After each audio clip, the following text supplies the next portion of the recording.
Carry is the wooden Wesser. This is just the prototype wood cutout of my first fixed blade knife design, the Wesser.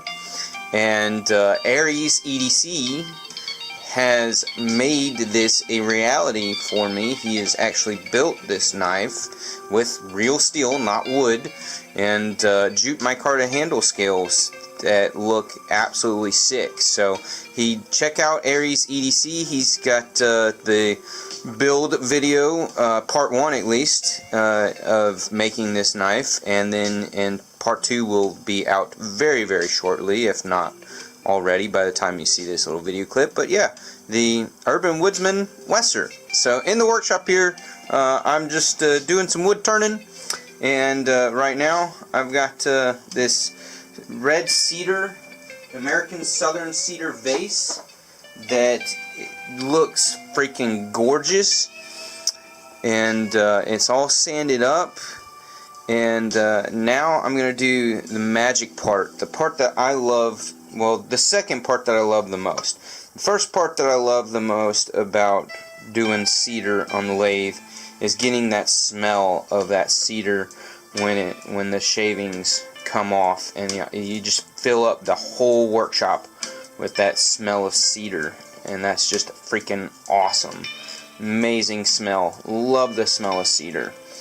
But this is my second favorite part, and that's applying the finish.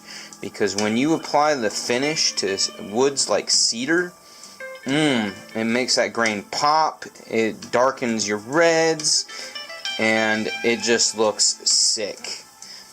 Absolutely love it.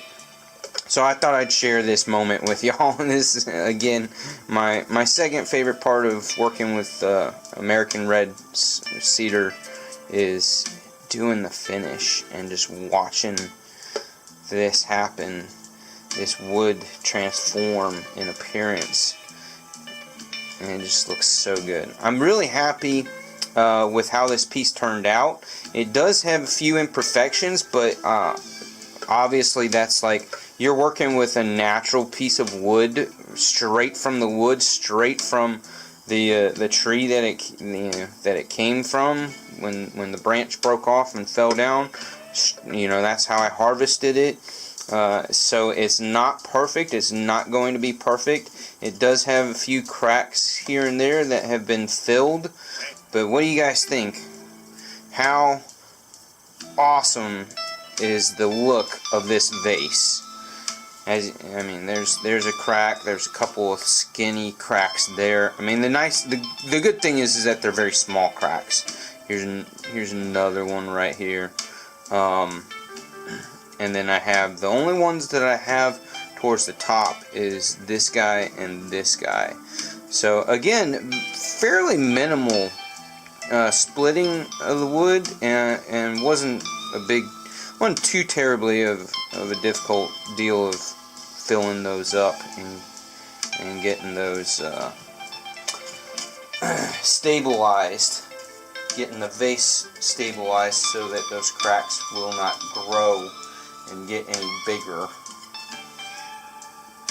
As far as hollowing it out, I've got maybe like the first 3 inches, and it's tapered on the inside here, and then the rest of it will be done with the Forstner bits, or a Forstner bit. And I had to go and I had to buy an extension, a Forstner bit extension piece, so that I can really get that hole all the way down to here. I want to go to about here with the hole, so that you can put some nice flowers in it, some fake flowers. Gotta be fake flowers, can't be real flowers, because I don't want water sitting in this thing. I know even with the finish and with it being cedar naturally being hydrophobic, so gonna let this dry up for a little while, give it about 40 minutes to really soak in and dry up, and then we'll work on doing the bottom and separating this sucker. And then once I do that, I can take it to the drill press and get that hole done and all the way down. And then just do a light sanding, super light sanding, hand sand, and then give it a second coat of the Danish oil finish. That's what I like to use. So there you have it. Doesn't that look freaking awesome? I just love the way, like, look at how that knot is in the reds, and oh, it's so cool, so sick. Awesome piece. Excited for it. What's up, everybody? Bluminati Ninja is in here with jokes. He's like, who he's talking to? Who the hell is Urban talking to? He's batshit crazy, out of his mind. What's up, everybody? How's y'all's week been? Everybody have a good week? Get anything new? Did anything exciting? Yeah, I filmed that this morning, thinking that I'd do like a full video of making the vase, and then I just got like sidetracked after sidetracked and caught up with other shit. So, filming the other parts didn't happen. I was like, fuck it. I'm too busy doing too many other things. But here it is with some fake flowers in it. So here's the finished product. So yeah. And I got the fake flowers in it. Hole drilled almost all the way to the bottom here, almost all the way to where the where the neck bottle is up at its lowest point. So yeah, it came out really nice. I'm really happy with it. Still smells freaking amazing. It'll get another 2 thin coats. I like to let it dry for about 24 hours before I put the last coat on it, and then 24 more hours and one more final coat.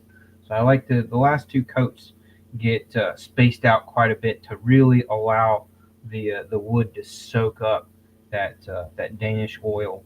And the reason why I like Danish oil so much for my finish on, I don't always use it, but the reason why I do favor it is it's easy to apply. You can give multiple coats. It stabilizes the wood and helps fill any of the minor cracks really well. And it also has just a little bit of polyurethane built into the mix with the oil. So when you buy the Danish oil in the can, like you saw there in the little video clip, it has some polyurethane in it, and again, that really helps give a solid seal and glue up anything that you really want to keep, especially when you get like all these little knots in it. This little guy and this guy, and I've got some down here around the bottom like these. Super glue and then the polyurethane really just completely solidifies and holds all of that together.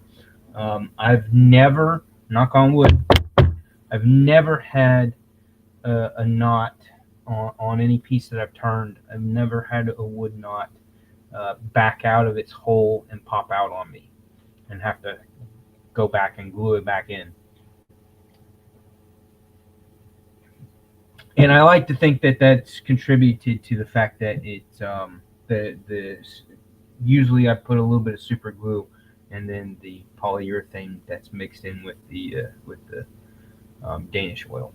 But yeah, I've gotten 3 pieces, and I'd like to get it done over the last week and a half, and I'd like to get 2 more done over at least 2 more, if not 3 more, done over the next week and a half. Plus, I did those lids on those other little small little round boxes that I had. So altogether, I should have about another 6 to 7 pieces total which basically refills the 7 that I sold at my last craft festival that I did. So I'm on track. I'm on par without having to kill myself this go around. Because the last time I had to make like 13 pieces, and that freaking sucked. Like I was busting my ass to get those 13 pieces done. So let's see who all is here besides Neil and Bluminati, as we know, cracking jokes. Well, did you go pee? Did you go pee? Marco, what's up? Yeah, if it ain't late, it ain't urban. Ain't that the truth? Ding, fries are done. Okay. What did y'all eat for dinner tonight? Tonight for us, I've got like half of the gang is at football as at the high school football game, and well, more than half of the yeah, pretty much the two out of the 3 girls and one of the boys and my wife is all they're all at the football game. So I had a smaller amount to have to feed dinner, so it kind of became a throwing together of a random couple of things plus some leftovers, and just winged it. I personally had a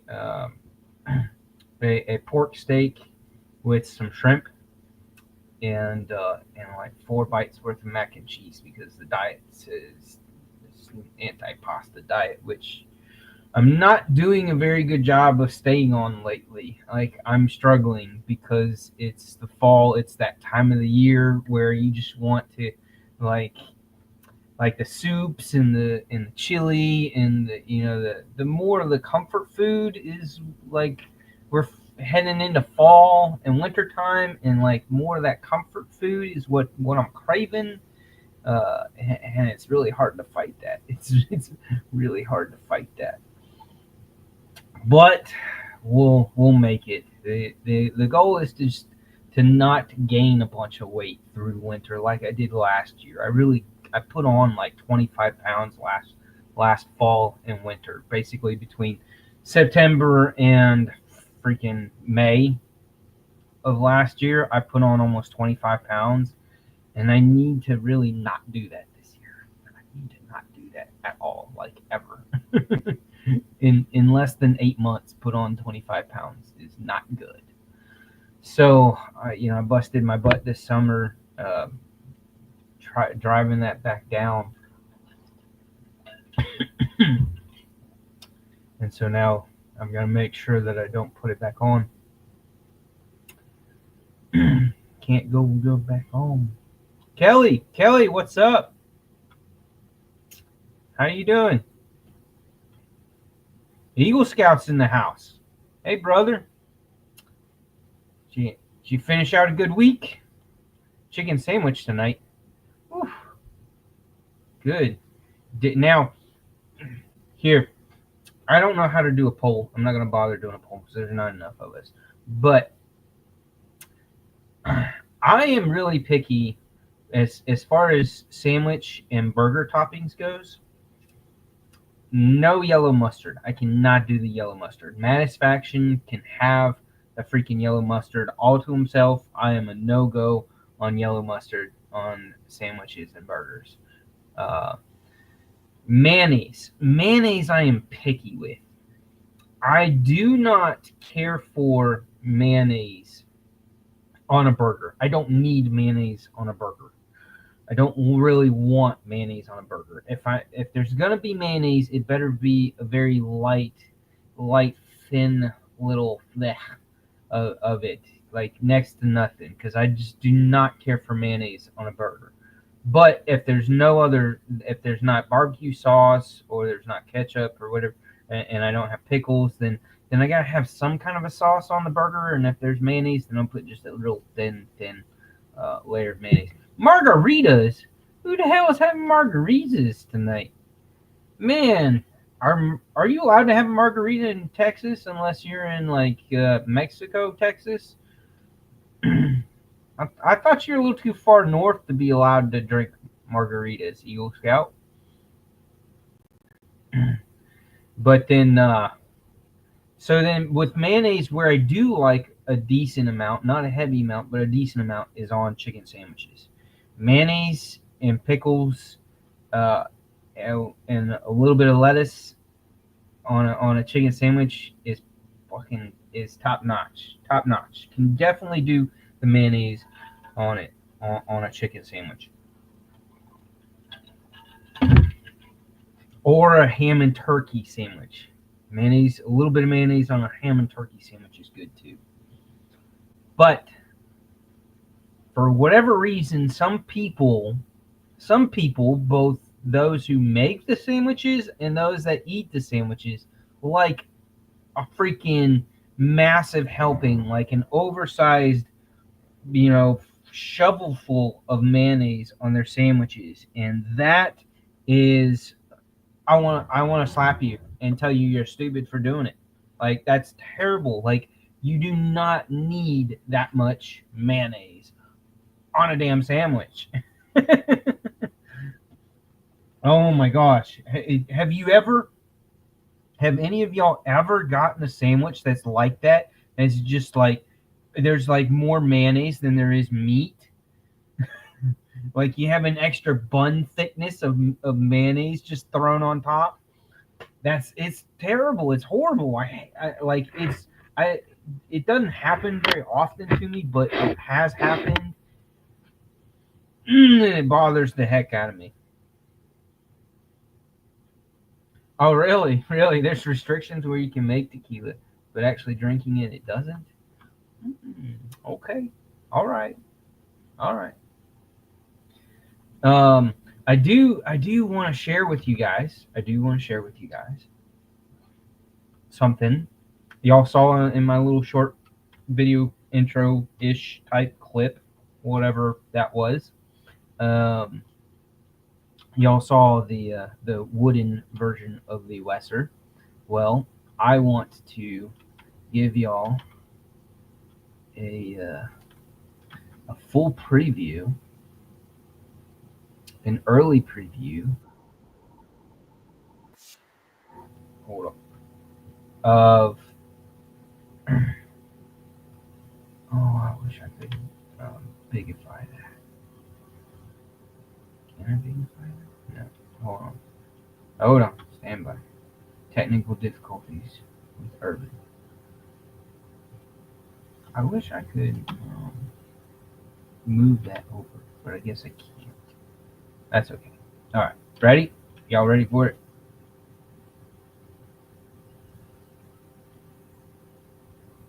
All right.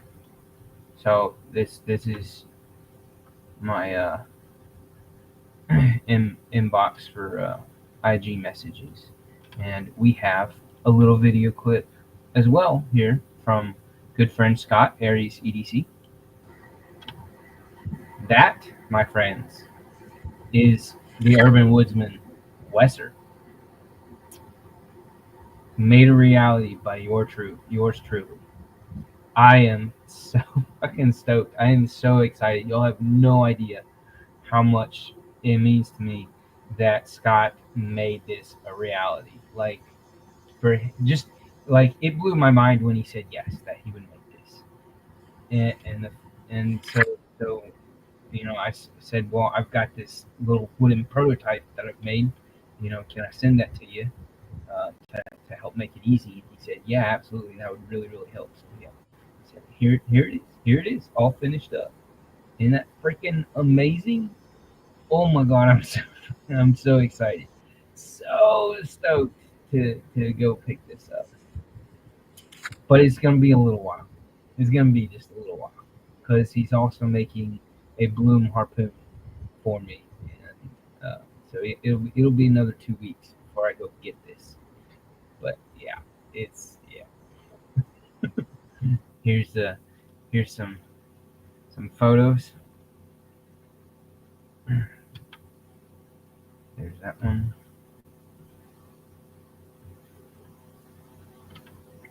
Here's another good still of it. That's his maker's mark. And I keep correcting him. He keeps saying when he flips it over and shows the Urban Woodsman 87 uh, mark that I had done up using Chat GPT. Boy, did that come in handy, because there's no way that I would have been able to. It would have taken me forever. I would have had to ask somebody to do that. But with the U over the W and the 8 with the 7, with the top of the 7 going straight through the center of the 8, like that there. Y'all see that? But yeah, like, this thing came out good. It came out so stinking good. But yeah, I had to keep correcting him. Like, he kept saying his maker's mark and then my maker's mark, and I'm like, I didn't make it. I cut out a wood prototype.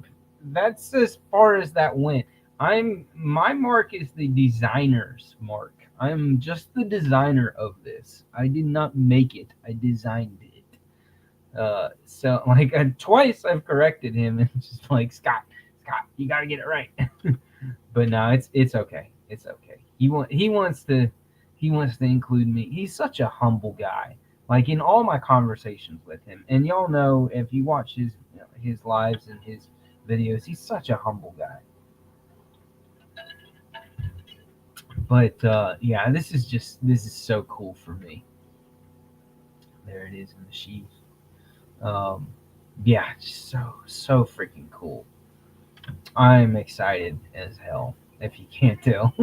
I'm so excited. And the way, and with the black liners and the black pins. Yeah, I'm so excited. And he did a bead here too. Y'all see the little bead on the edge of the shelf there? Yeah, so I didn't even ask for the bead.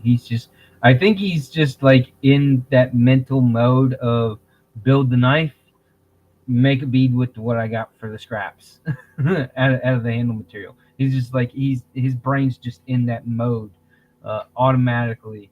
Build the knife, make the bead. Build the knife, make the bead.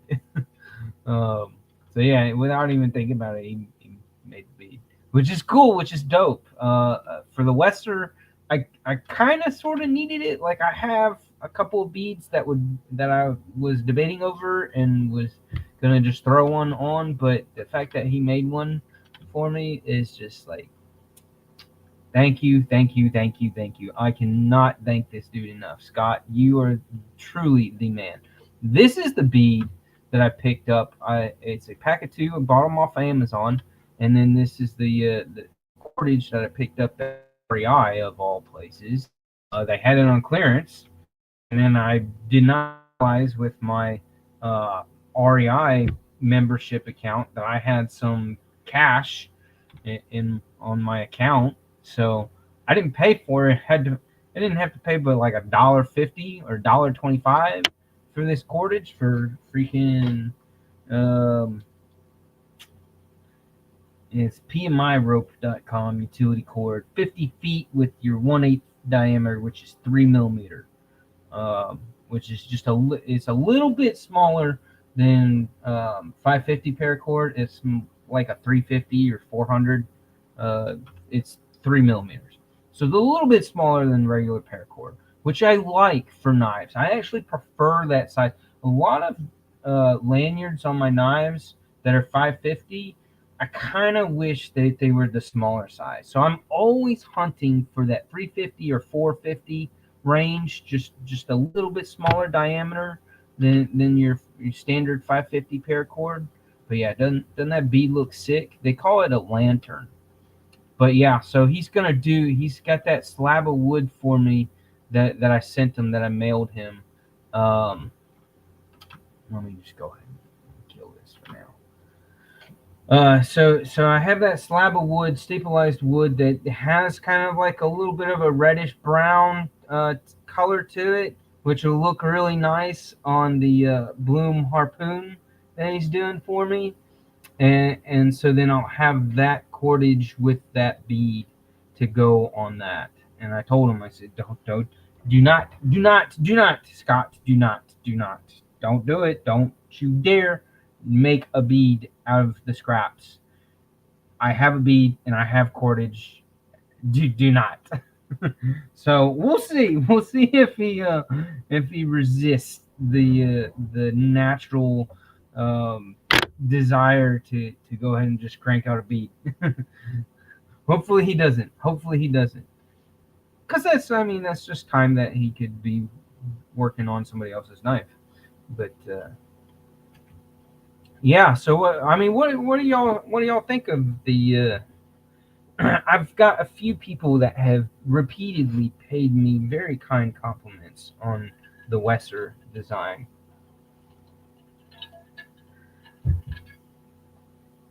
Uh, but honestly, what do y'all think? The scales part and the way that it comes to almost a spearhead, almost a point, right there where the forward finger choil area is. That's a little different, I know. I'm hoping, at least with my prototype, which is out in the workshop right now. I don't have mine with me. He has the other one that I made. But it feels comfortable. I like it. But of course, I won't know if 100% for sure. But he's reassured me. Scott really likes the design. He's like, I like this design. I like the knife. It's really cool. It's definitely a little different from his designs. But he says that is impressed with how great the ergos are and how nice of a utilitarian shaped blade it is. So he likes it. I told him in messaging back and forth with him, I told him like, dude, cut up a little bit of paper or some cardboard or whatever. Use it for a little bit, and give your honest opinion on it. Don't go to town, otherwise you'd have to put a better edge, redo the edge on it. But yeah. Thank you, Bluminati. That was, and I actually said that to him, in the chat on Instagram.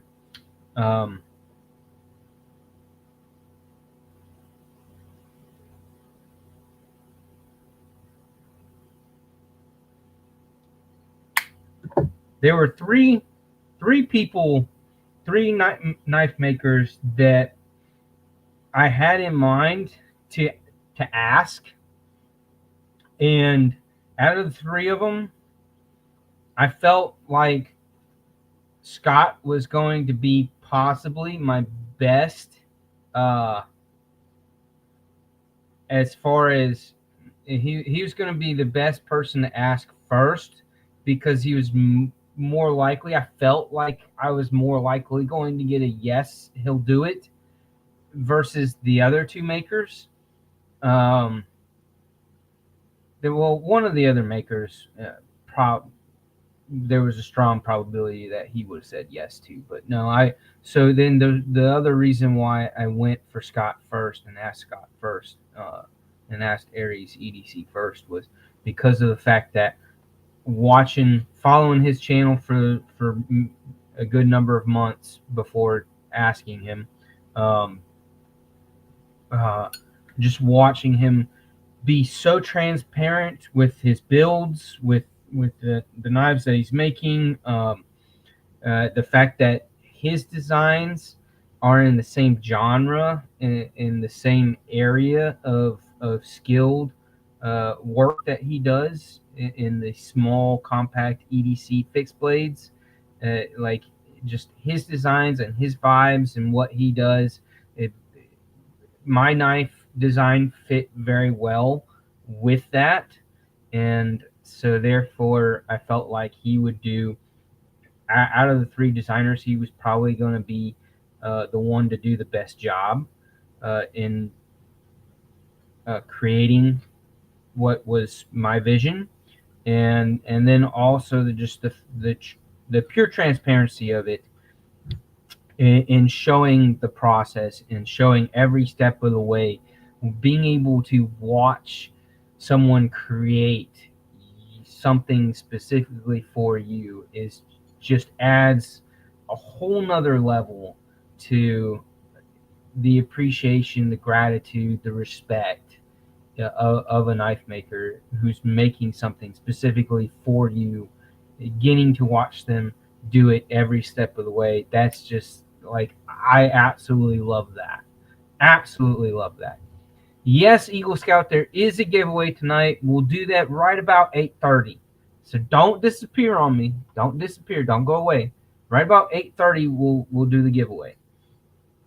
I don't like to do it right up front, because then a lot of people tend to like to bug out very shortly after, if not right after.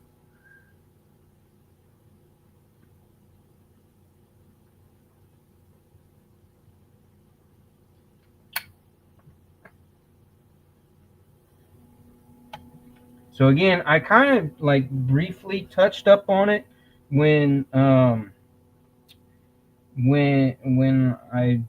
settled on the name for my little fixed blade that Scott's making or made. This is, let me get it in frame, the Nantahala River, Nantahala Outdoor Center. It's up in North Carolina, very bottom of North Carolina, right over there real close to the corner where North Carolina, South Carolina, Georgia, and Tennessee all meet. It's not too far from there, so it's in that corner. But the Nantahala River was the first whitewater river that I ever went rafting down and then kayaking down. And so here on the shirt, they list all the names of all the rapids that's on this river. And if you look at the very bottom, they have the entrance / exit rapid that they call Nantahala Falls, but then nicknamed it, aka Little Wesser. So for the name of this knife, being my first fixed blade and my first knife and first time naming something, I didn't want to have a 2-word name. I just wanted a single word name. So I went with the Wesser. And then if you look down below, there is between Little Wesser and Wesser Falls, which is actually, like, they label it as a class 6, when really there are only, in whitewater rapids, there's only 5 classes. The ratings for the rapids is 1, 2, 3, 4, 5. So the class 6 rapid is deemed as unrunnable. It is unrunnable because that is an extreme rapid, a very big drop, and it's filled with massive boulders. And if you get it at the right time of the year or after a rainfall, there's so much fog and mist and steam coming up that fills the air to where you can't see anything if you were to go down this rapid. So this rapid is a major no-no. And so it got the nickname Worser Wesser. So I have been down Worser Wesser Falls. I have been down it. The unrunnable rapid, I have been down that rapid 3 times in my life. I have survived it not once, not twice, but 3 times.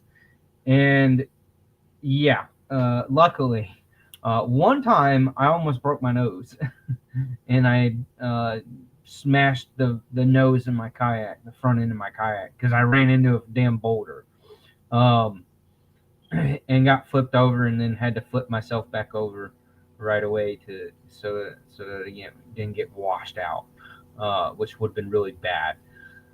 So I have survived that rapid 3 times. So the fact that that is my first river my first major waterfall, big rapid, uh, and this is my first knife. I just felt like it was very fitting. Plus, you know how how KC with Tempest Knives, with the knives, him and his knives fast channel. You know how with all of his knives, he keeps the theme of weather and typically storm related names, right? So, and he's got that trend, and he's got a plethora of endless names using that particular, genre for his names. There's just so many different types of clouds, so many different types of storms and twisters, and you get the idea. So he's got a almost 1,000 names. He can make 1,000 different knives over the next 25 years if he could. That's how many names he's got available to him, staying within the theme of naming it after weather stuff. I kind of sort of have almost the same thing going on by choosing Whitewater Rapid names. There's hundreds of Whitewater Rapid names, and about there's at least 30 of them that sound really cool. That would be really cool and would work really well for namings of a knife, whether that be a fixed blade or a folder. So there's plenty of options for me as far as that goes, and staying in with a theme with the naming of knives. So that's why I went with that. It all kind of made sense, and kind of presented itself to me one night when I was laying in bed at 3:30 in the morning, deep in thought. No. I don't know when, how, or why I thought of that, but I did, and I was like, we'll go with that. So that's how the Western became the Western.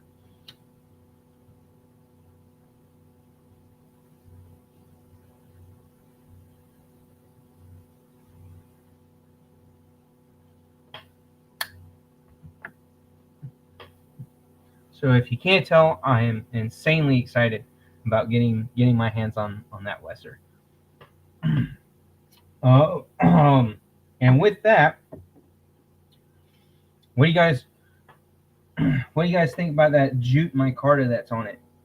I picked that jute micarta because, one, I love jute / burlap micarta, which they kind of are but aren't the same thing. Just technicalities.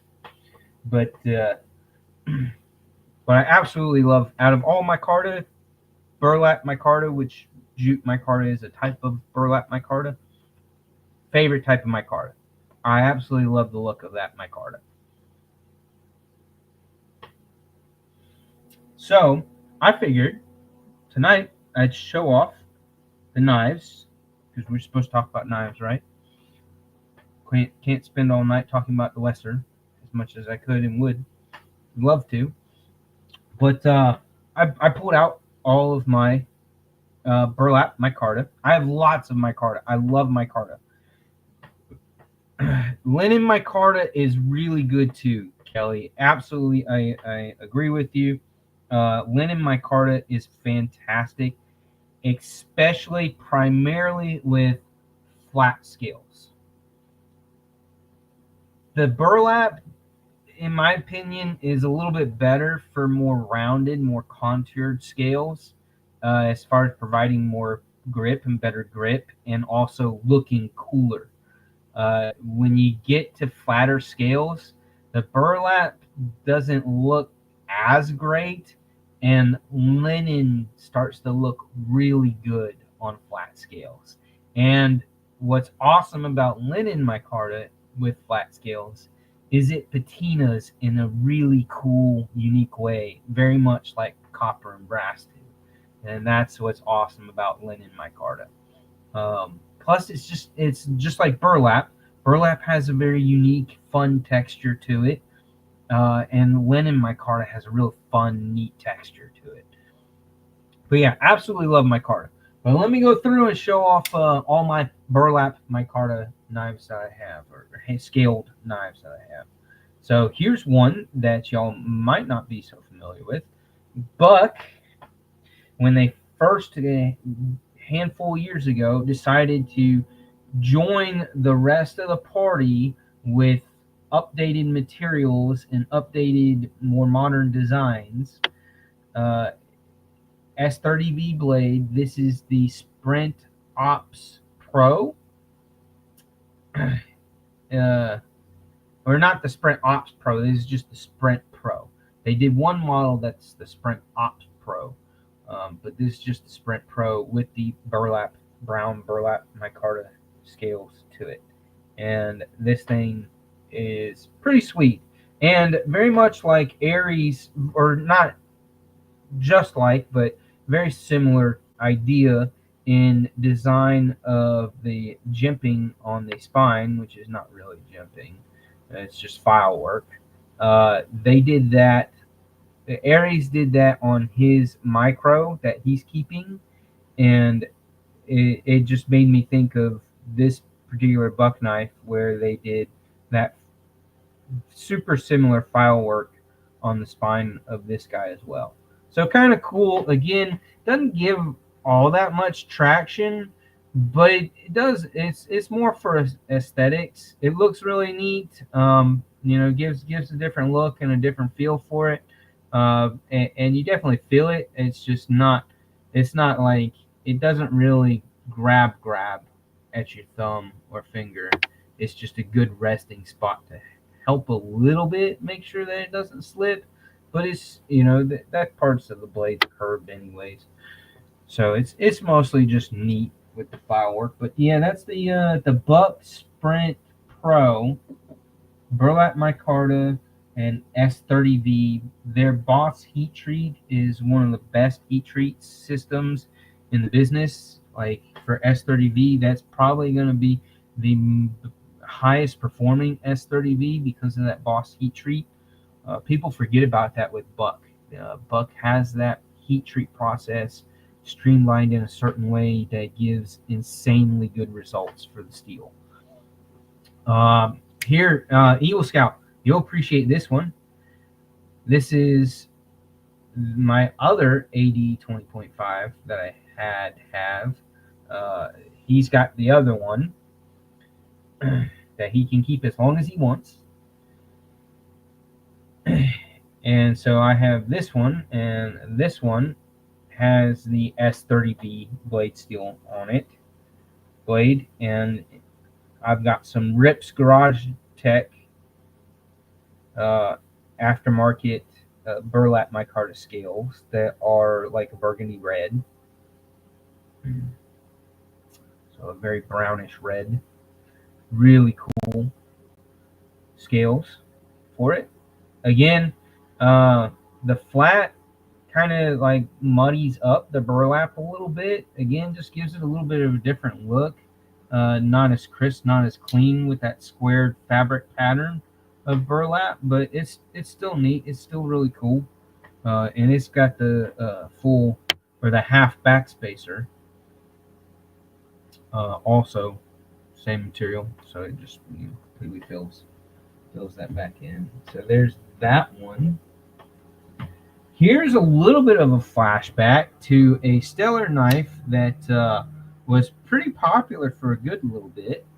This is the small Feldspar, CJRB Feldspar, solid little knife. And this is I think it was a Knife Center exclusive that got the burlap treatment. So, yep, another good little knife. It's in D2 steel. Don't really use him anymore. I mean, I enjoyed him, and I absolutely enjoy the contoured scales that are on it, just slightly contoured scales. But it's a really good looking knife. But yeah, for the price point that they had on it, it was kind of hard to say no. Like, again, it was really popular at the time. It's a great medium sized folder, liner lock, and that burlap. CGRB does a good job with their micartas. They really do. Again, another knife that the burlap scales are a aftermarket scale purchase, and you can tell that I've used the heck out of this one because it is definitely filled up with my skin oils. But this is it was brown micarta, but I dyed it with like a super dark gray, and just to really darken it up, going for like a almost black effect. Just a very very dark brown color is pretty much what I achieved, and for the most part was what I was going for. But yeah, this is your pair of three. It's the three, not the two. This is the pair of three. This is my first Spyderco I ever bought was the pair of three, and then I've got a Lynch Northwest clip, one of their early Spyderco clips from Lynch Northwest. But yeah, good, really good knife. Compression lock, absolutely love the compression lock. And so yeah, that thing has been gone to hell and back several times. Here's a nice little fifth pocket folder with burlap, and it's kind of like a bit of a gentleman's knife because it's a smaller knife. This is one of the Pena X series. This is the Apache, my favorite out of the Pena X series folders.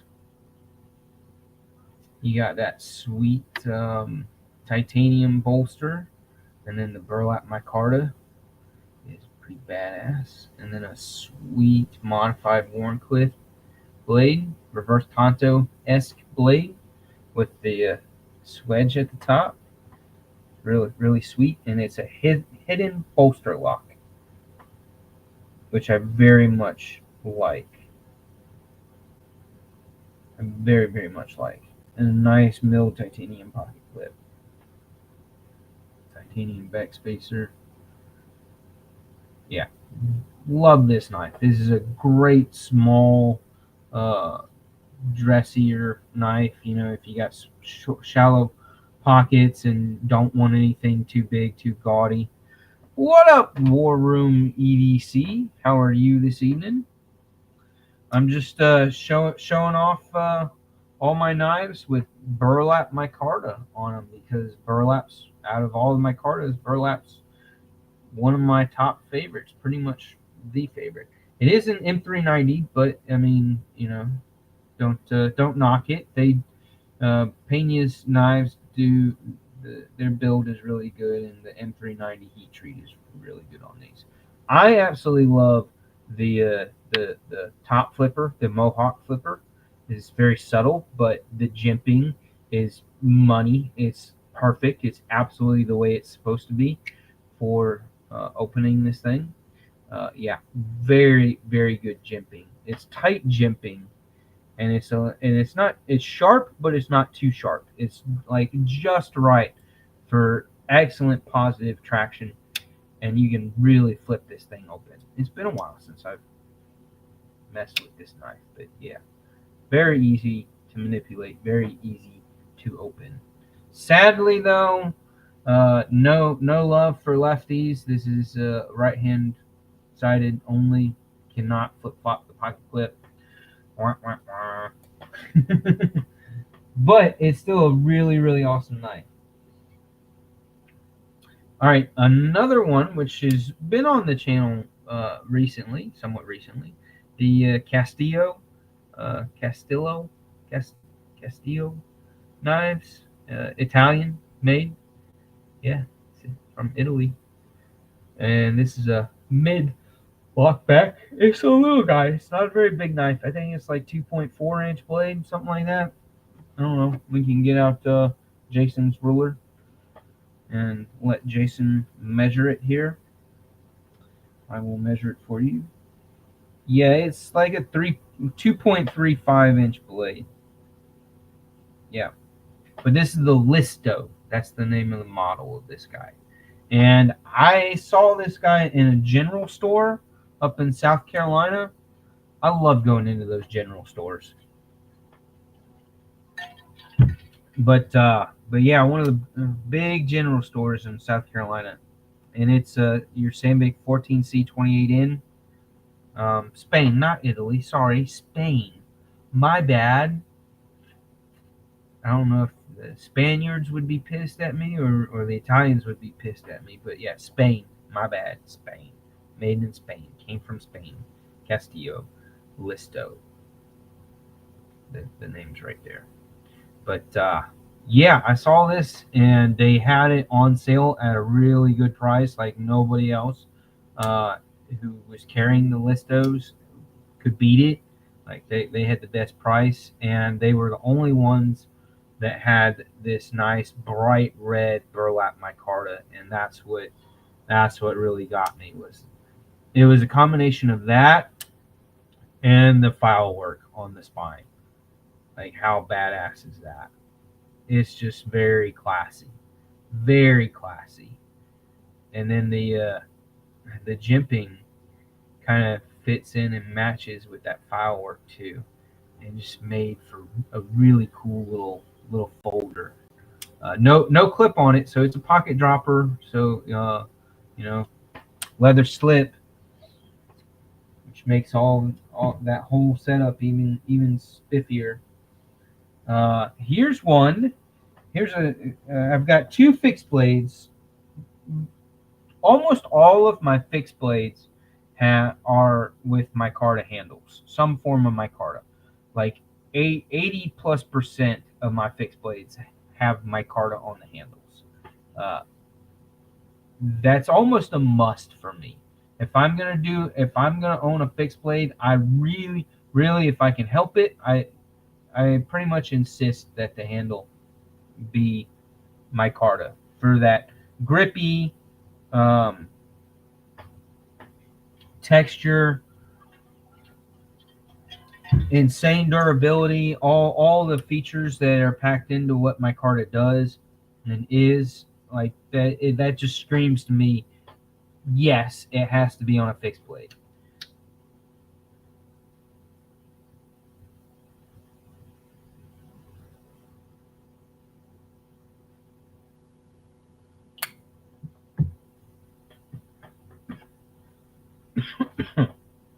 Sorry, I puffed and puffed a little too much of that.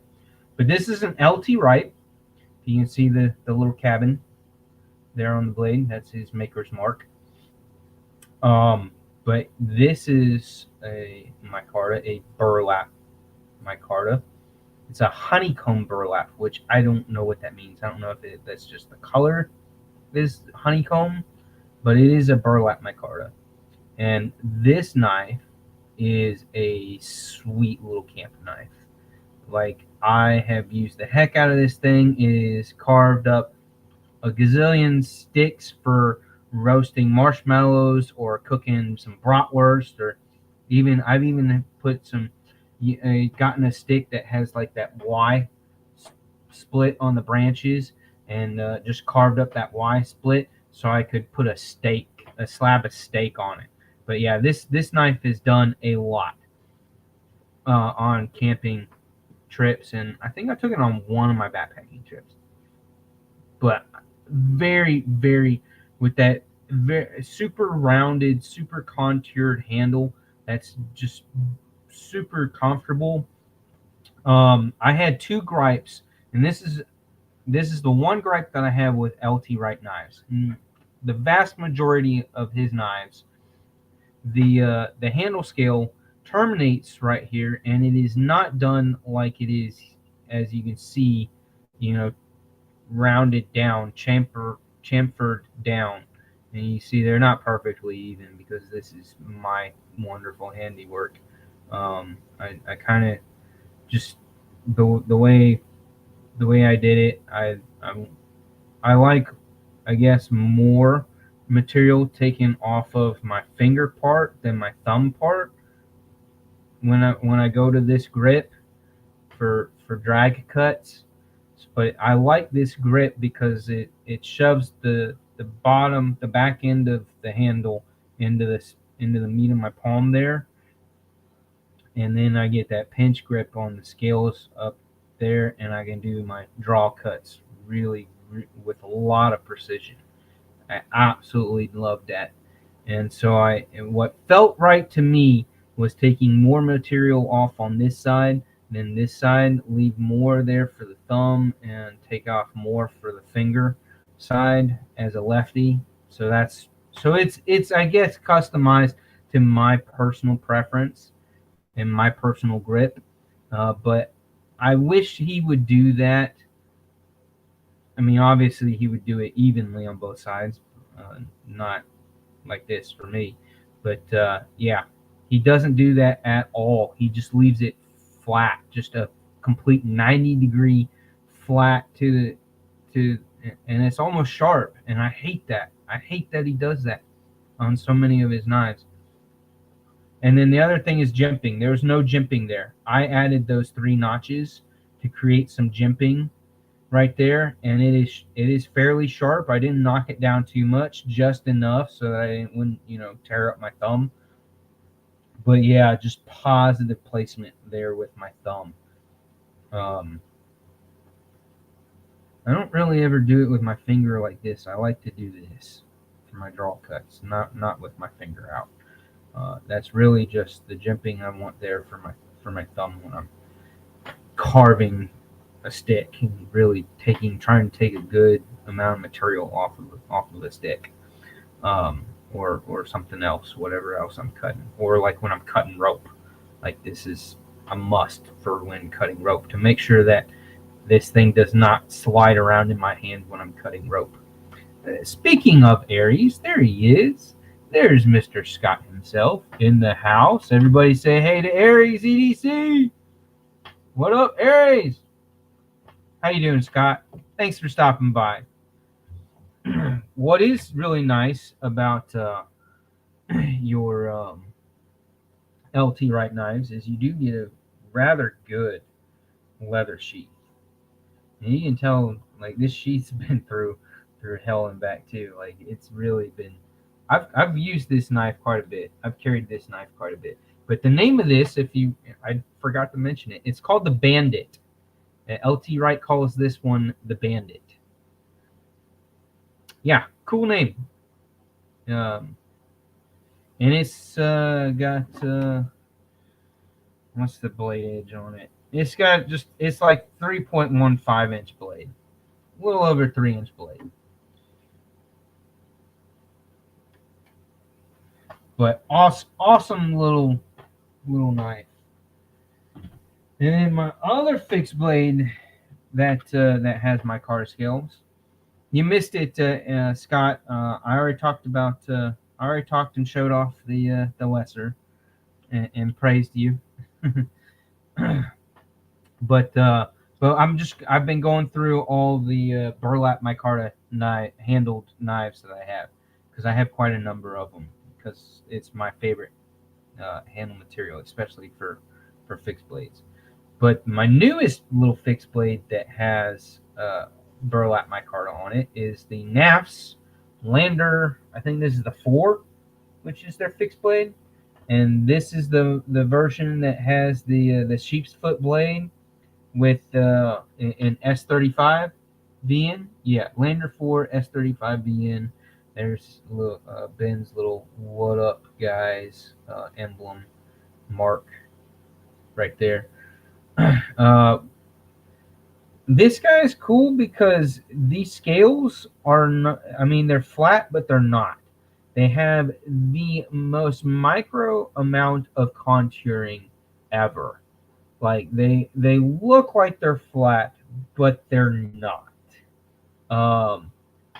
So yeah, I like that. I really like this knife. I really do. It's got the good jimping on top, the nice tight jimping. Really grippy, really, does what it needs to do with your thumb. I love that blade shape. Great utilitarian blade shape, especially if you're doing this. You get out to that tip, and yeah. But and it's a very, very slim profile, very slim profile. And it's got your little lanyard, and that's one of their beads. That's what Ben decided for a design for the lanyard bead, and that's how he envisioned it set up, with the bead right up near the handle, back into the handle, and then your knots after that. So yeah, so I did exactly how he said he likes it to be. So again, I really love the blade shape. I really love that it's a super thin profile. For summertime carry, that those two things are freaking awesome. Like, that's what you want, is a thin profile and not a super long and very utilitarian blade shape. Those are like the three things, not too big, not utilitarian blade shape, and then a very slim profile. And then you go to the sheath. This is where they could have done better. So many production knives screw up on the sheaths when it comes to your compact fixed blades. Compact knife, very slim profile, not too big, great blade shape and all, but when you go to the sheath, why the hell do you do this massive two-piece pancake sandwiched rivets on both sides type sheath? Why? Totally defeats the entire purpose of the design of the knife being slim profile, very compact, very lightweight. And then you kill it by doing a big old fat, wide, gaudy sheath with holes all the way around both sides of it. Like, why? The the only benefit to doing this, rather than a pancake sheath, or not a pancake sheath, a taco sheath, a folded over sheath, which is what what Aries EDC does for all his knives. He does it the right way. So instead of getting this super wide sheath, obnoxiously wide sheath, it's just folded over the spine of the blade, and you keep that low profile. And that's the beauty of the taco style Kydex sheath. This is nasty. The only benefit that this has is for you to be able to, whether you're as a lefty or righty, be able to attach this new-ish, came out at just before Blade Show in June. This is the UltiClip Scout Carry wire belt belt clip for your Kydex sheaths. It is so simple. It is so straightforward, but at the same time, it's freaking genius as a clip. So you don't end up with this massive, super thick, hangs out fucking forever this way style belt clip. Those big, awful, awful belt clips. Eagle Scout EDC, the answer to that question is negative, sir. He does not have his books open. Remind me. Yes, Aries is like taco for life. Yeah. So the only way that this works is if you have and want to use this particular type of belt clip. Otherwise, forget this. Go with the taco sheath, taco for life. I am 100% with you on that, Aries. But yeah, so like Aries just said, closed for the rest of the year. He is done for the year. This dude has maxed out. Sorry, Eagle Scout. But yeah, I know. It kind of sucks, but you have to understand that this dude, Scott, he just posted a video earlier today, this morning. Was it this morning or late yesterday evening? Late yesterday evening. I watched the video this morning. I think he might have posted it late last night.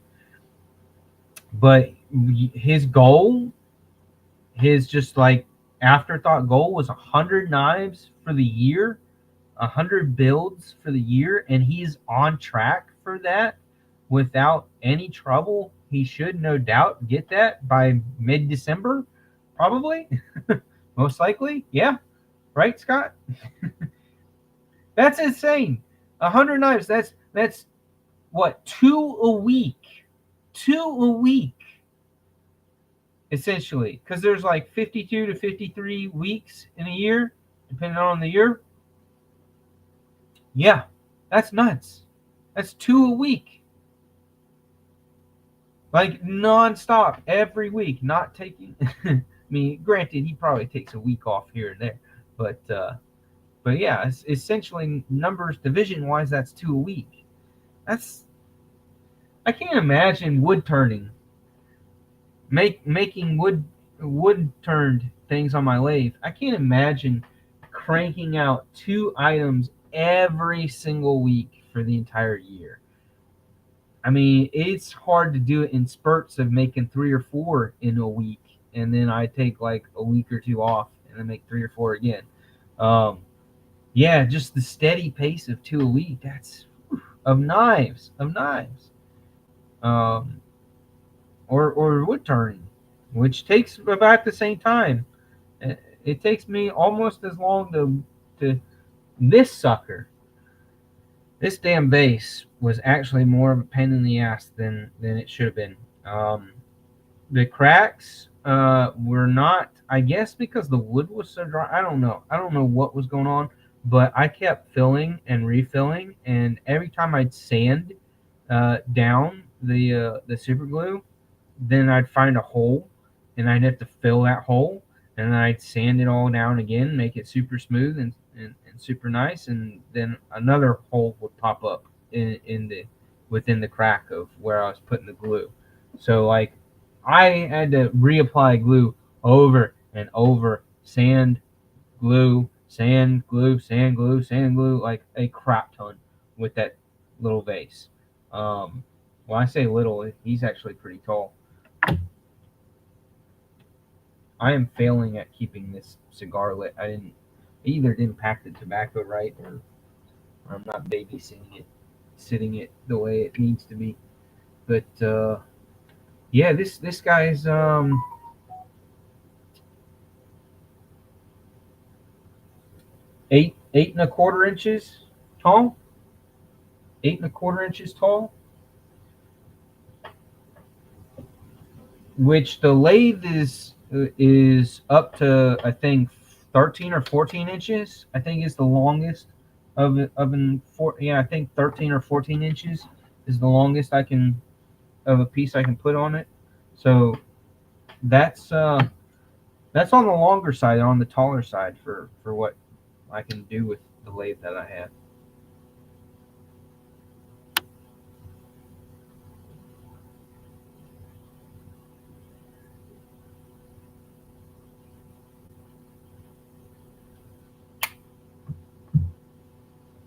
But yeah, no, Aries EDC appears like a freaking machine when it comes to how many knives he's made this year. Like he's at 80 something, right around 80. And he's still got the October, half of the October builds, and then whatever he plans to do for November or December, he'll get to 100. I'm pretty sure he will. But he basically is at the point where, and the reason why his books are closed is he's already got so many slots filled, so many knives to make over the next 4 to 5 weeks. And then he's got his own plans of certain knives that he wants to do his way at, I guess, as Etsy drops on his Etsy. So he's gotten certain ones that he wants to do for November and early December. And then you're taking a break, right? You gotta take a break for Christmas and New Year's. this Scott, look, dude, you deserve a damn 3-week break. Take a break. Enjoy the family and enjoy the holiday season, and don't make knives for a handful of weeks, okay? You need that. You need to do a brain reset on that. And let your hands heal up.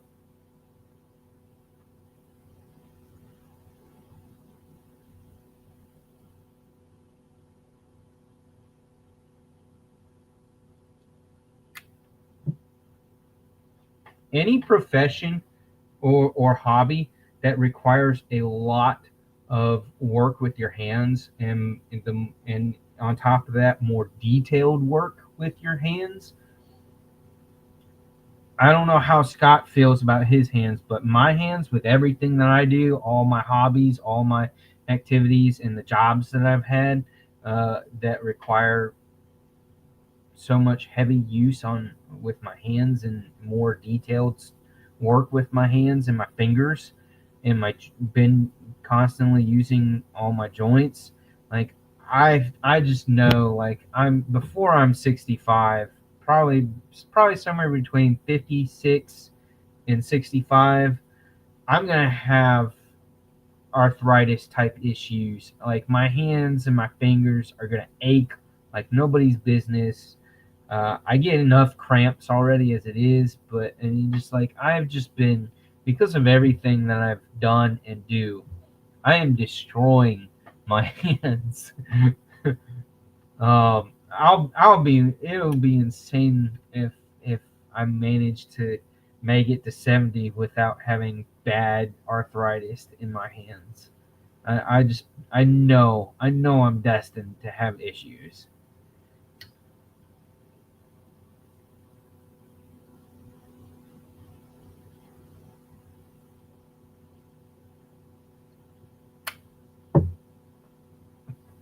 I'm just hoping that it happens much later than I expect it to.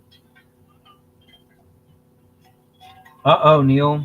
No, don't say that. No, delete that. Don't tell people. Don't tell people. Don't let it out. Keep that a secret. That's too old to be saying it like that in live in the chats. I wouldn't be saying it. I won't be telling people that I'm 60 until I'm actually 70. I don't want to tell people that I'm almost 60. Yikes.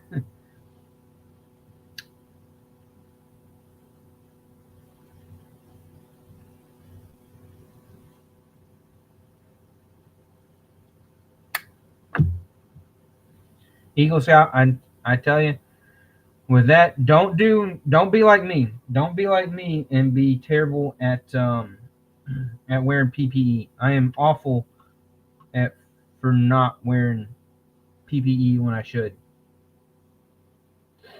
Um, I hope that you're protecting yourself.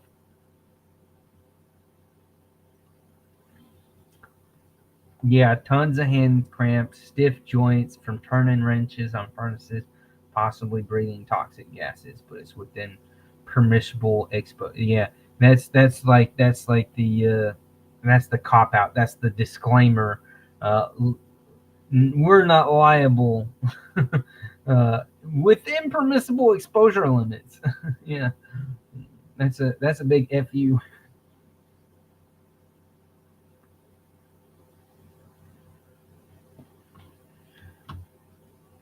But yeah, I'm still pretty good, but well, other than when that happened, I'm finally at the point where I can get that pinky down to my palm.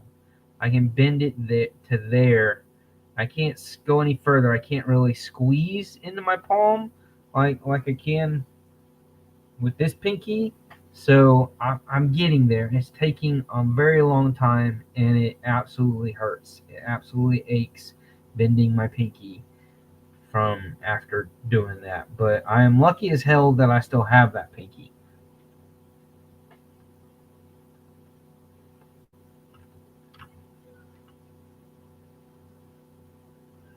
I am lucky that I have all of my digits still. Period. Like the stuff that I've done when I should have been wearing gloves or whatever, or not done something the way that I did it. Like, I should have lost several of my digits. Should not be here. anymore. I should have lost some of them years ago. But all right, I said 8:30, and it's almost 9 o'clock. Let's do the giveaway, shall we? Let's do it. Y'all ready? Y'all ready for the giveaway? Let me grab a piece of scratch paper.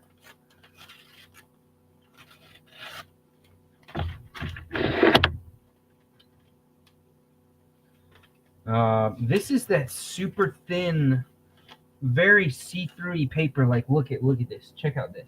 I don't know where the hell Mrs. Urban got this paper, but you can absolutely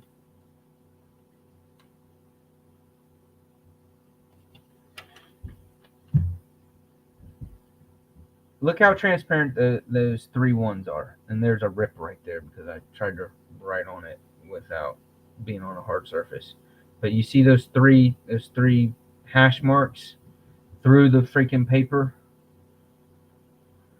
Isn't that terrible? That's terrible how see-through this paper is. Just so insanely thin. Not like regular computer paper at all. But I hate it. I don't know where she got it. We've got very little left of it, I think. I hope. I really hope, because I hate that paper.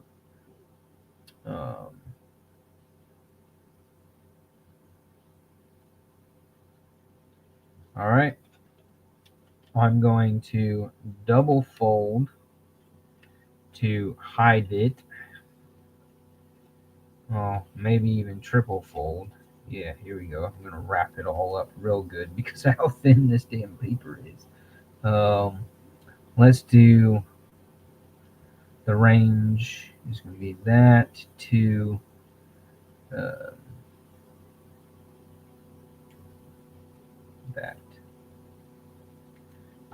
All right, let me put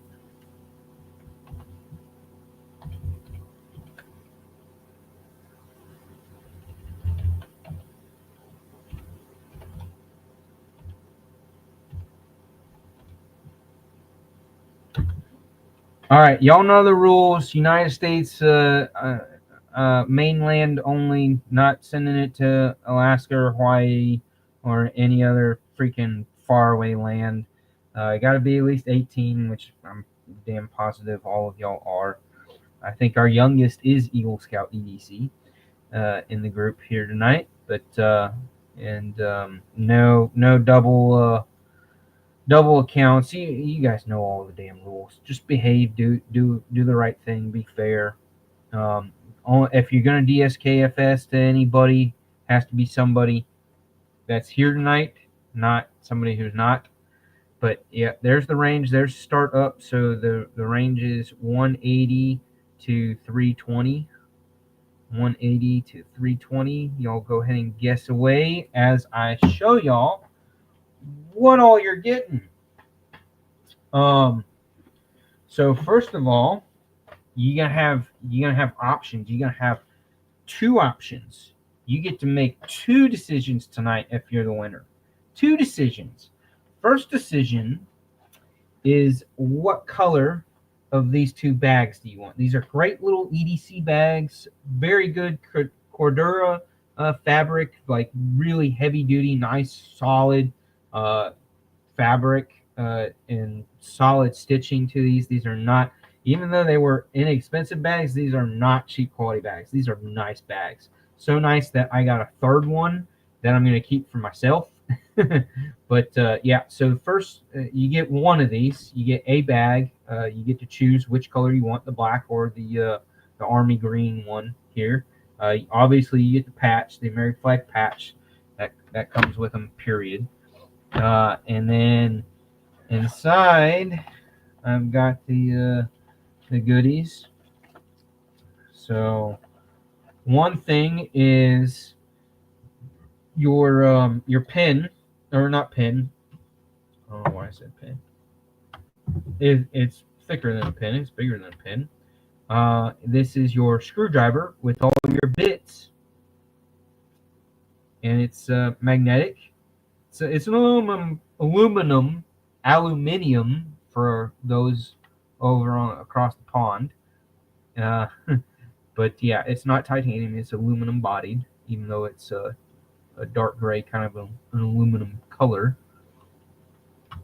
But yeah, so it gives you a whole bunch of bits, which includes a your T6 and T8. So you get your T6 and T8s are in here. So yeah, and they're all in the cap, and the cap is a swivel cap. So yeah, very nice, handy thing. My younger or my oldest son, I got 2 of these when I ordered them, and I gave one of them to my older son and said, "Hey, use this for a month or 2 and tell me if you like it.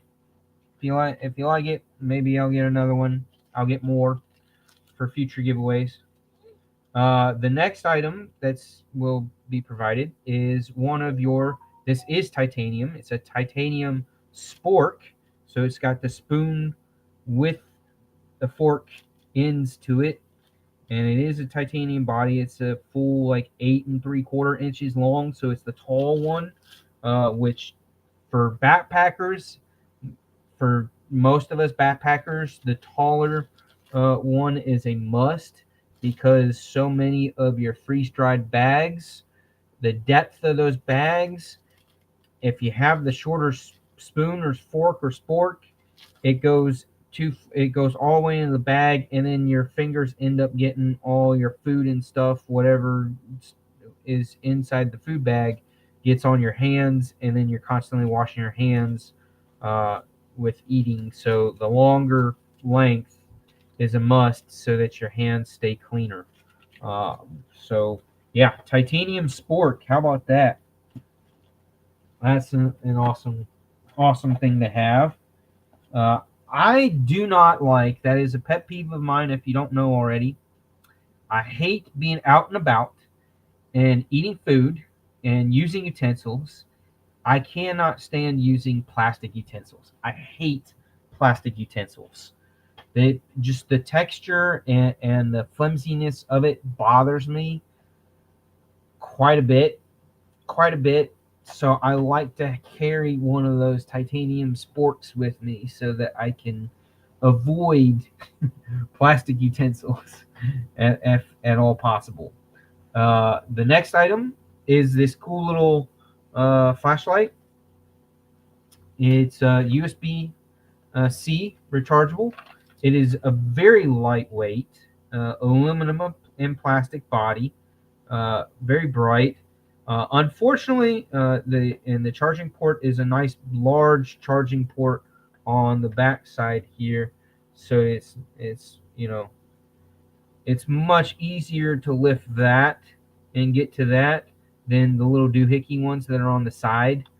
Uh, Olight did a damn good job when they redid and did the upgraded version on the O-Clip. The first version had just that little silicone rubbery cover on the side where the charging port is. Well, when they redid that light and did the O-Clip Pro or Ultra or whatever the fuck they named it, they did a hinged, springed cover that is much easier to do. So yeah, so you get this guy, and it came with a little clip, doodad ring clip, and of course the charging cable. But yeah, the only thing that sucks about this light that I wish that they would have done a better job, it is magnetic on the bottom, which is cool. Not super magnetic, but it is magnetic. Like it's not a really strong magnet, but at the same time, I mean the light weighs like nothing. It's a very lightweight light. But the clip is pretty eh. It's too small, too low profile. You really it's damn near impossible to get this to clip onto a pocket. But if you stretch it out a little bit, it will clip.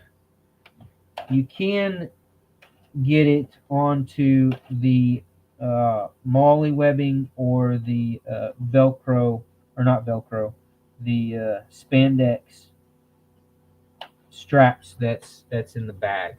So you can get that clipped into there.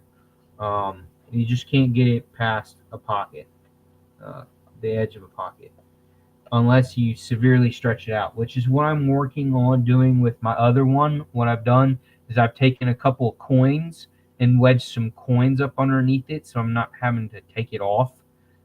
So I just wedged a couple of coins up underneath of it, and just that'll end up stretching that clip out. But yeah, very nice bright little light. I think it's got like 400 or 500 lumens, if not more. It's something like that. It's very bright for its size. Let's see, does it tell me on here? No, it says 200 lumens on the bright setting, but I think it's got a turbo. I want to say it has a turbo setting that gives you like 300 or something like that. I don't know. It's pretty bright though. So yeah, good little light. Pretty good little light. So you get the light, the spork, the tool driver, the bag, and something that also came with the bag is one of these little lanyard loop deals, keyring guys. So yeah, that came with the bag. That'll be in the front pocket of it, and that's what's cool is it's got a nice front pocket, and then the main pocket, and then within the main pocket you got two pockets on one side, mesh pockets. And what's nice is this mesh is actually good mesh. It's not the crappy flimsy kind. And then on the other side you have your stretchy banded straps to hook stuff onto. And then on the back side you have your MOLLE webbing and 3, not just 2 but 3 attachment straps that would allow you to either throw this guy on another bag, put it on your belt. I guess you could put a sling through this. It doesn't come with a shoulder sling, but if you have a shoulder sling from like a briefcase bag or whatever, you could run that through that and then have this as a shoulder sling bag type bag. But so you have all of that, and then the other options that you have are the knives. So your second decision making is going to be on which pyrite do you want. Do you want the OG aluminum scaled pyrite with the Warney blade, or do you want? They both have the Warney blades, by the way. Or do you want the pyrite light that's a little bit bigger with the G10 Army Green G10 handle scales?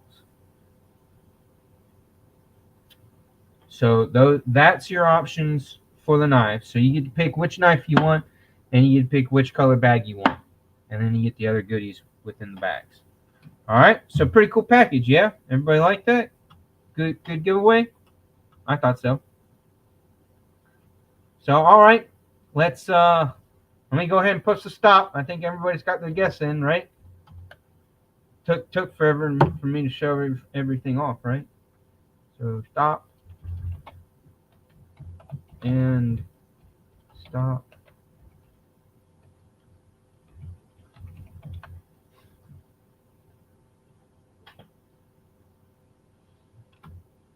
All right, so y'all ready?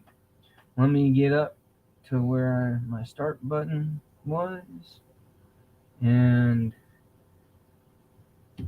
here's the paper, and we will unfold.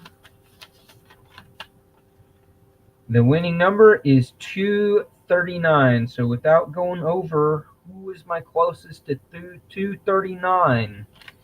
Let's see, 239. Kelly unfortunately went over. Brand News not too far away with 228. That's pretty close. Oh, Neil beat him with 237. That's only 2 off. Eagle Scout, sorry bud, you're definitely under. And Bluminati was under. I'm pretty sure Neil got it. Matt Maurer. Maurer. I don't know how to say your last name, but brother. But yeah, that's a tricky one. You're way over with 272. Yeah, Neil's our winner. Neil, congrats, brother. And you've won stuff from me before. I'm pretty positive. I'm sure I've got your address still saved in my pirate ship. Congrats, Neil. Sweet. So Neil, I gotta know. What color bag and which knife? What color bag and which knife? Do you want the brown? Like this would go good if you're with the matchy. That's a good matchup, is it not? Yeah. Or you could go with the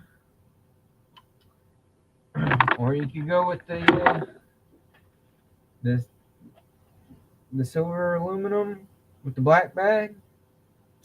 That's a good look too. Or you could go this route or do the pyrite light with the black bag. It's up to you. It's your choice, dude. You pick.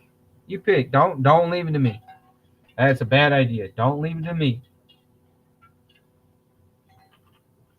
You tell me what you want, brother. Tell me which one you want. Your decision, not mine. It's above my pay grade. I just host the show.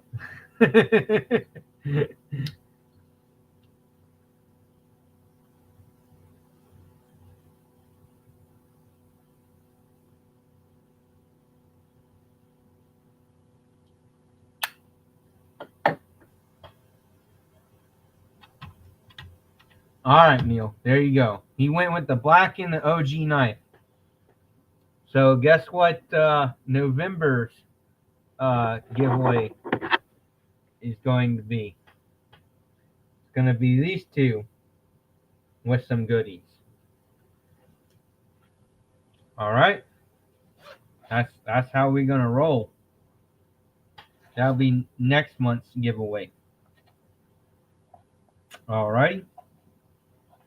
All right. Congrats, Neil. Good choice.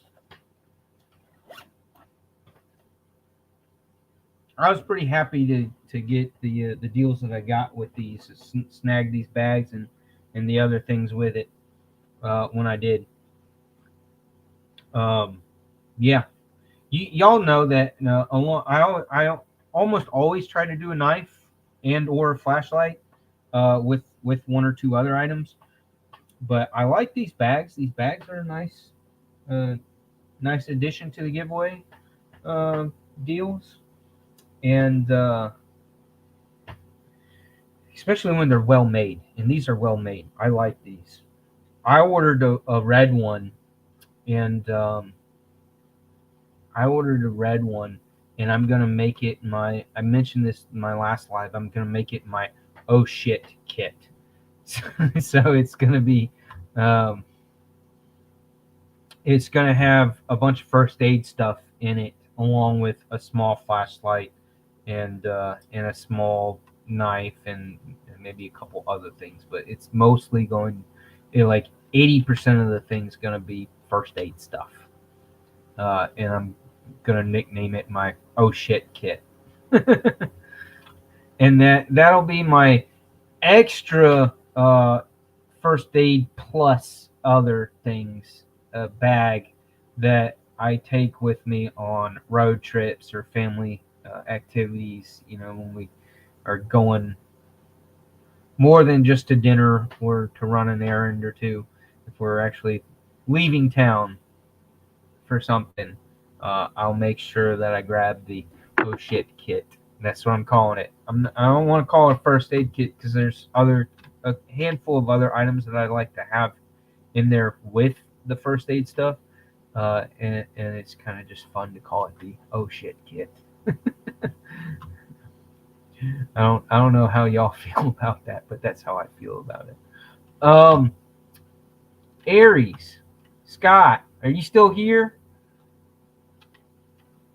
Scott, let me know if you're still here. Mr. Aries EDC, sir, are you still here? I would like to share this with you, um, if you're still here. If not, I'll send it to you on Instagram. But this thing is it's a inside the waistband belt loop, I guess, more specifically geared towards firearm holsters. I don't pew pew holsters. I don't know. I mean, that's just what I get when you see IWB. That's inside waistband. That typically is being referenced towards firearms, um, over anything else. But this looks really cool as a optional leather strap for your small fixed blade Kydex holsters. I'm curious whether or not the measurements are the right size. So I did order one of these.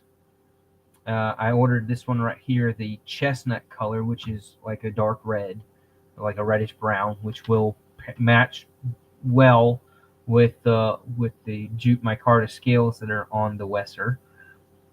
So I'm curious to whether or not this will fit that Kydex holster that you've got made for the Wesser.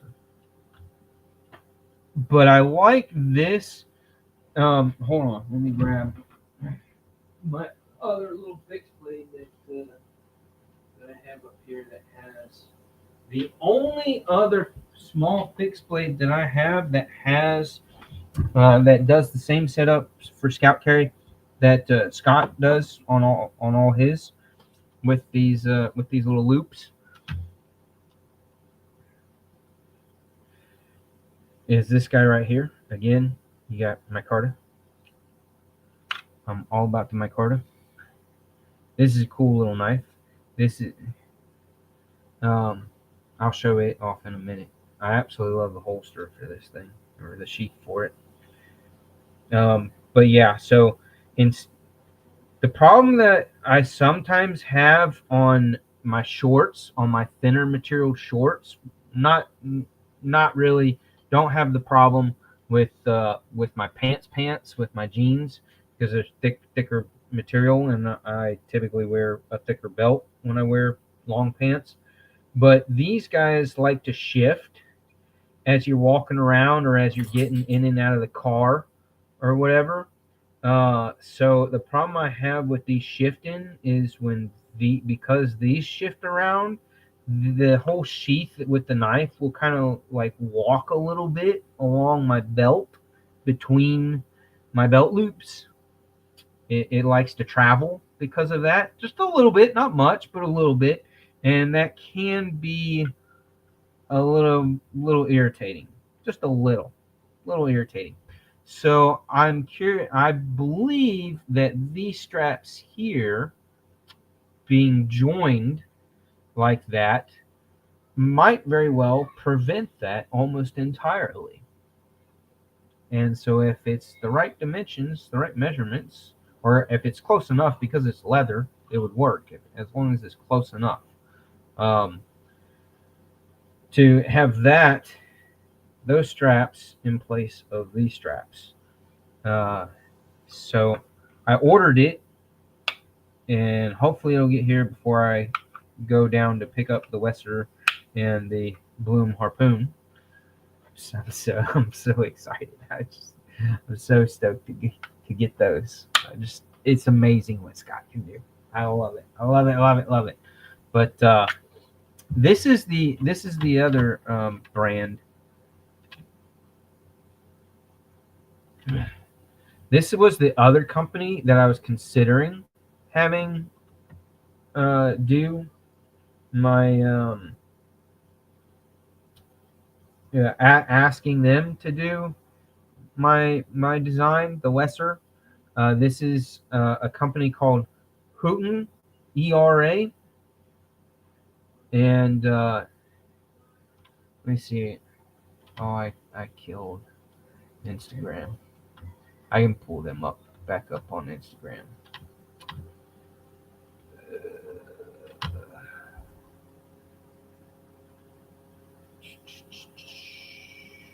Stand by.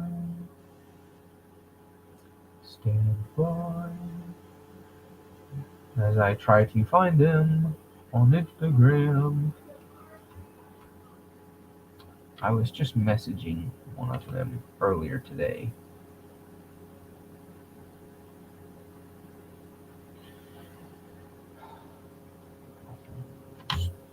Search.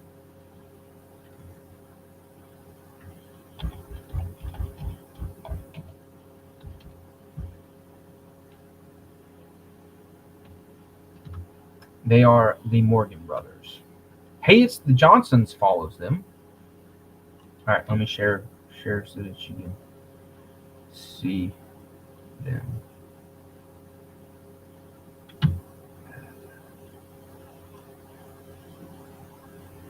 So it's these guys, Houghton ERA Outdoors, and they have like the little buggy thing as their emblem.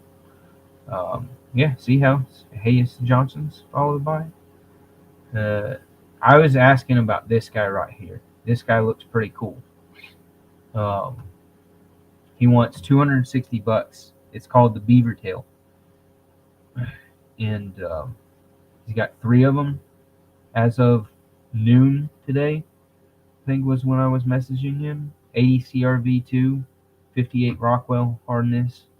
Kind of like got that bolo shape for the blade shape. And, modified bolo blade shape. Yeah, cool knife. Big fixed blade. But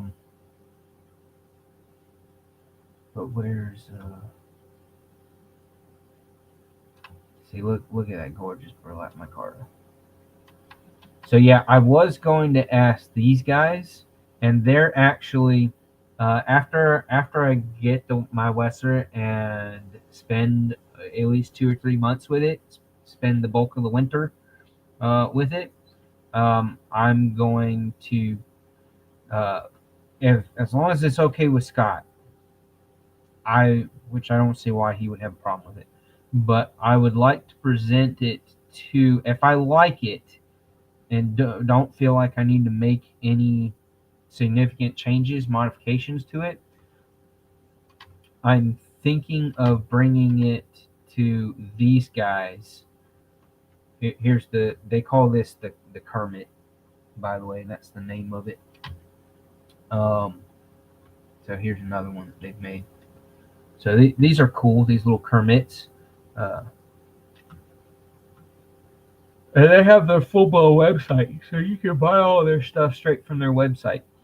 But at Blade Show this year, this was the popular. This year, this has been their popular model. The Kikoti, I guess is how you pronounce that.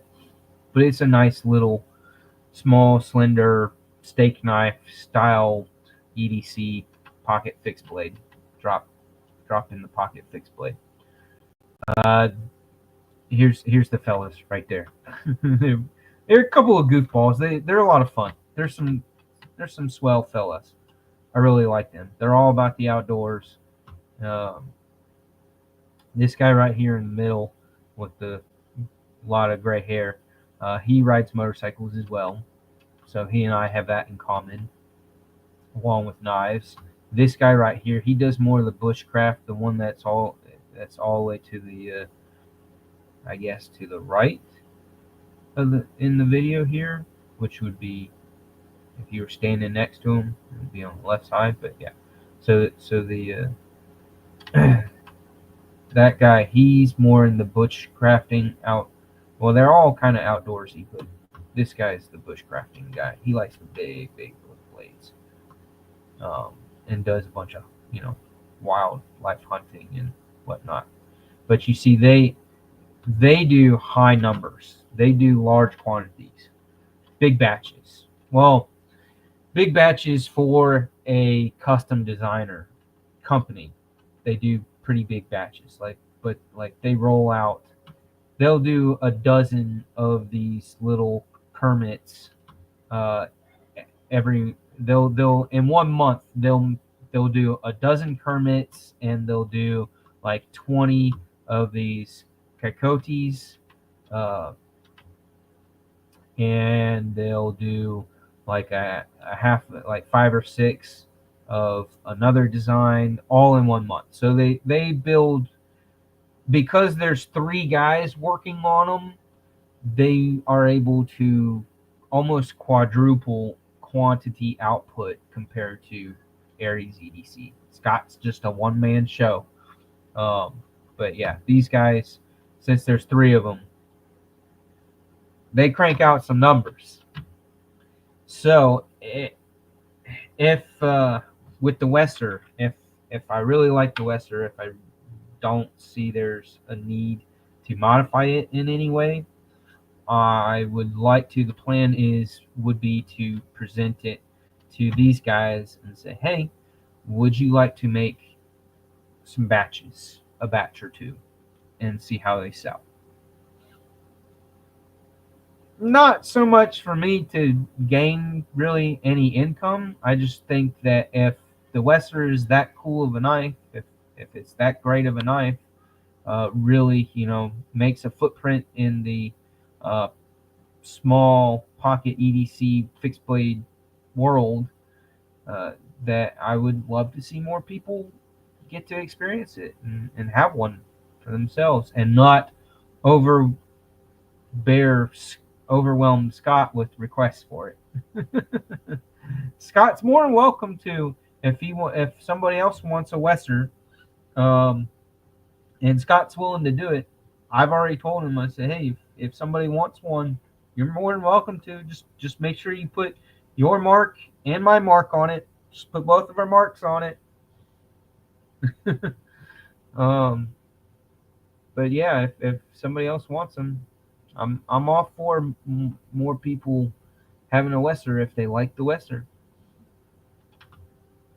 But also, it is a future thought. If like here we go. Here's all the Kermits, a bunch of Kermits. They've got like 8 or 9 of them stacked here, and then they got almost about a dozen or so of the other guys.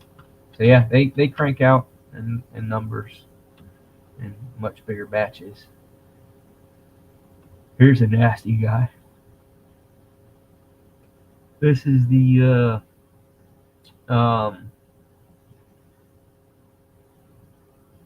Solidago, made by Tops. They Tops Knives, supposedly, I guess, manufactured that. But yeah, I would be willing to see if they want to do a batch or 2. Make a dozen here, 6 or 7 here, and then 6 or 7 there, and see how they sell and see if people like them. But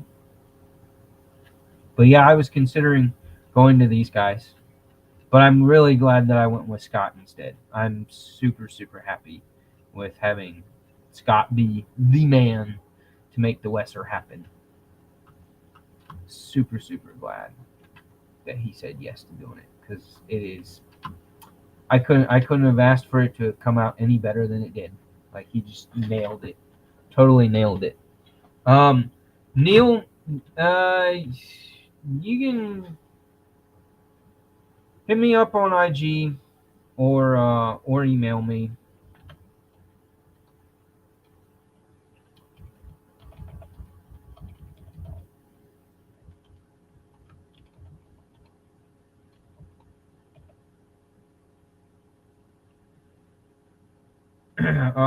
There's my email address, urbanwoodsman87@gmail.com. All lowercase, all together, no spaces. Don't forget the 87.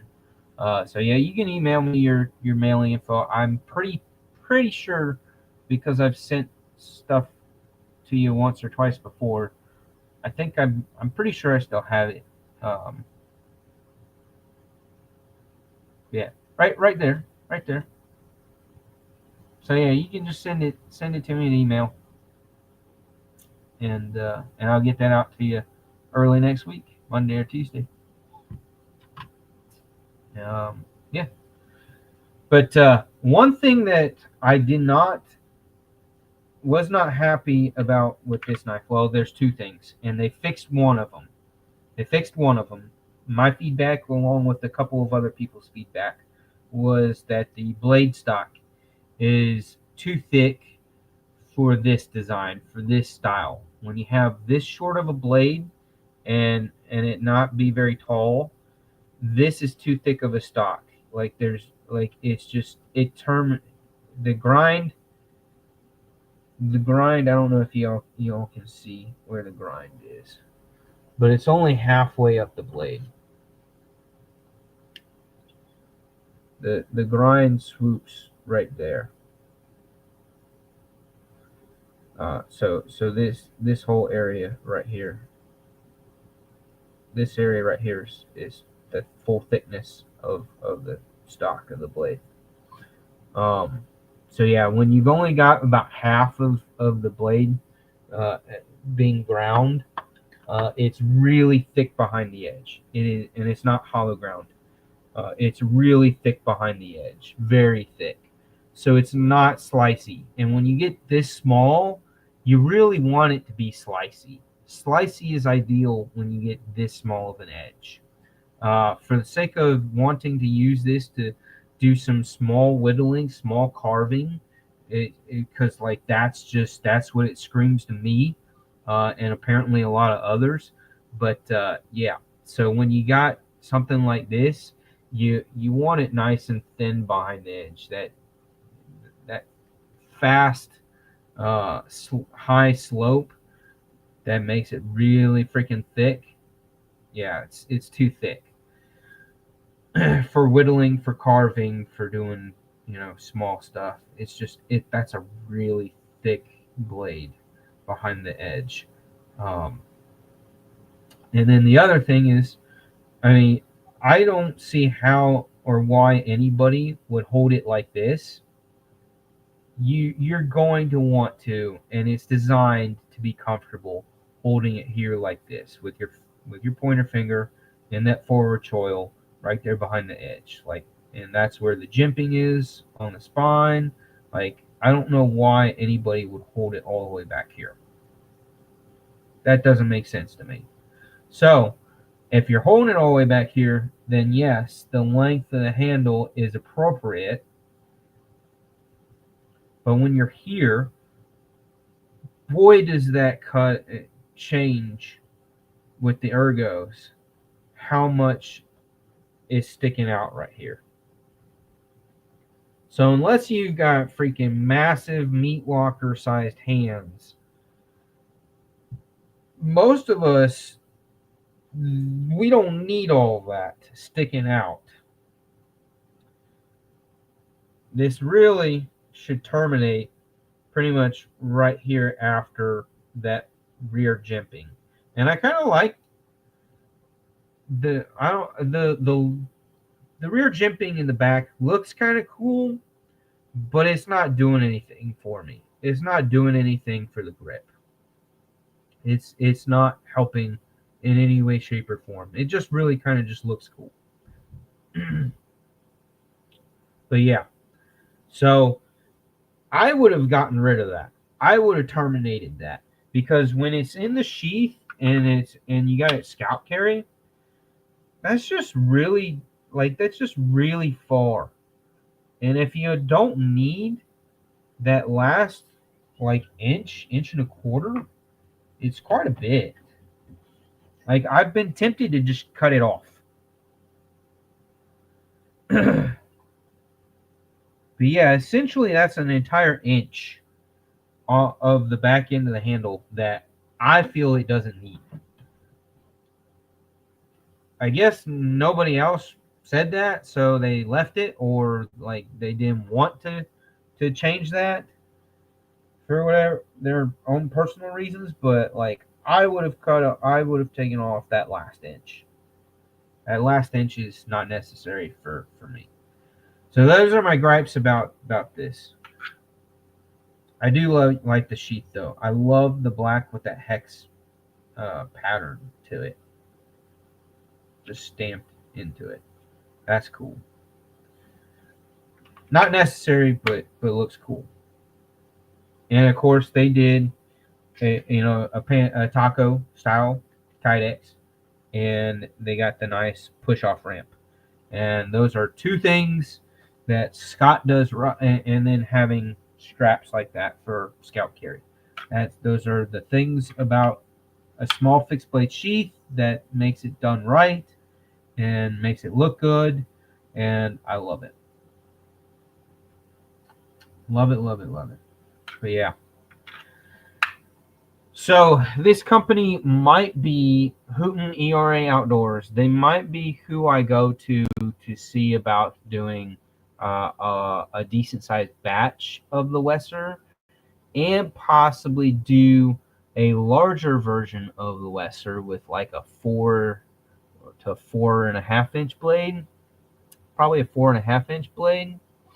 And then that would be the larger version of the Wesser, would be called the Worser Wesser, based off of the waterfalls on the Whitewater River, Nantahala River, with the Wesser Falls being the Little Wesser, being the smaller one that you can go down, and the Worser Wesser being the real nasty one that nobody should ever be going down, even though some of us do. So yeah, that's the idea, is that if the Wesser is good, is really good, to go forward with having more made in a batch of maybe a dozen, and then to probably make a Worser Wesser big guy or bigger guy. Full 4 to 4.5 inch blade for true outdoors work. Something that you could baton if you needed to, or if really felt like you wanted to. But yeah. All right, good deal, Neil. Thank you, and congrats. Very happy for you. Couldn't have happened to a more swell guy. Now, I love doing the giveaways. I wish I could do them more often. I expect nobody's complained. I expect that y'all appreciate the things that I put together. And again, I'm all for ideas. If y'all got ideas of other stuff that you would love to see in giveaways that other people aren't doing in their giveaways, I'm all for ideas.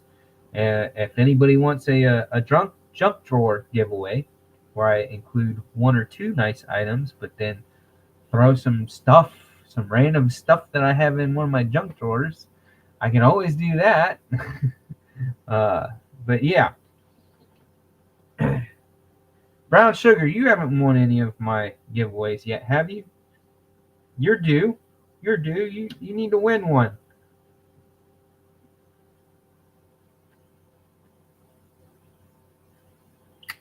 You're slacking. Why haven't you won one of my giveaways yet? You're slacking. No, I get it. Some of us are just not very lucky people. I'm surprised in the maybe 6 to 7 years that I've been watching and participating in people's lives that do giveaways. I've won maybe 3 or 4, I think, 4 over the last 4 or 5 years. So, 1 a year, that's not bad. That's pretty good. Like, I do not expect me to get that lucky. Like, I just am not that lucky of a person. Mrs. Urban is much more lucky than I am. She's a much more lucky individual with winning stuff, raffles and whatnot. You'll get there. You'll get there. The odds are really good on my lives. The odds are really good. So you'll win one of them one of these days. I know B&A, Brand New American, he's won like 4 or 5 of mine. It's coming, you feel it. All right. Well, maybe November or maybe October's giveaway. you'll win. I'll the next one I'll have set up around mid-October. Yeah, about mid-October, and then I'll do one and then November's will probably be like the week or weekend before the Friday before Thanksgiving week.